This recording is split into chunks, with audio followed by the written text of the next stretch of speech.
L'impact, il a été double en fait. Il a été tout d'abord en matière organisationnelle. En matière organisationnelle, nous avons été confrontés à un double impact en fait, à la fois lié au confinement et donc à un nombre de collaborateurs présents sur site plus restreint que d'habitude.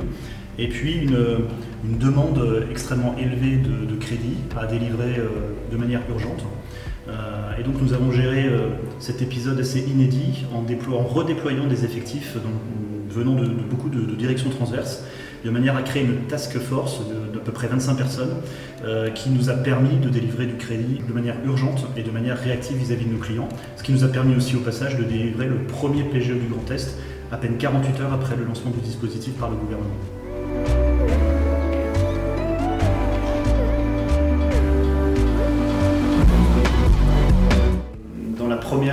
Première urgence, donc nous avons délivré bien évidemment les prêts garantis par l'État et procédé à un report massif d'échéances de crédit sur des durées de 6 mois jusqu'à 12 mois pour les activités de THR. Et puis en plein confinement, on a lancé un grand plan de rebond, un plan de relance. On a lancé ça le 28 avril, que l'on a nommé Restart, qui est un plan d'accompagnement vis-à-vis des acteurs économiques du Grand Est et qui leur permet de bénéficier d'une offre complète d'accompagnement pour leur permettre de rebondir. Des financements spécifiques, de l'aide à l'innovation, de l'accompagnement à l'international, tout un pack pour permettre aux acteurs économiques de traverser la crise et de rebondir.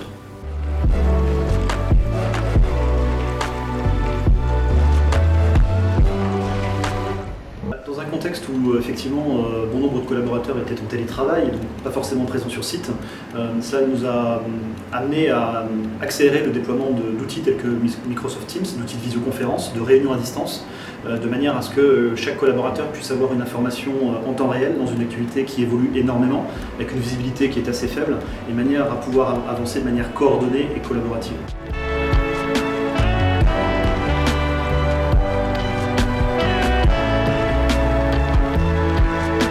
Les perspectives sont encore très incertaines, nous sommes dans un contexte qui est relativement inédit. De nombreux secteurs d'activité souffrent, nous vont continuer à souffrir, des secteurs qui étaient jusqu'ici relativement épargnés. Des filières aussi dans la région sont aussi très fortement impactées. Je pense à l'aéronautique, je pense à l'automobile, je pense également à la viticulture. Ce sont des secteurs sur lesquels nous sommes très vigilants et qui nous imposent une très grande proximité avec ces acteurs, de manière à pouvoir les accompagner et les aider à passer au mieux cet épisode difficile.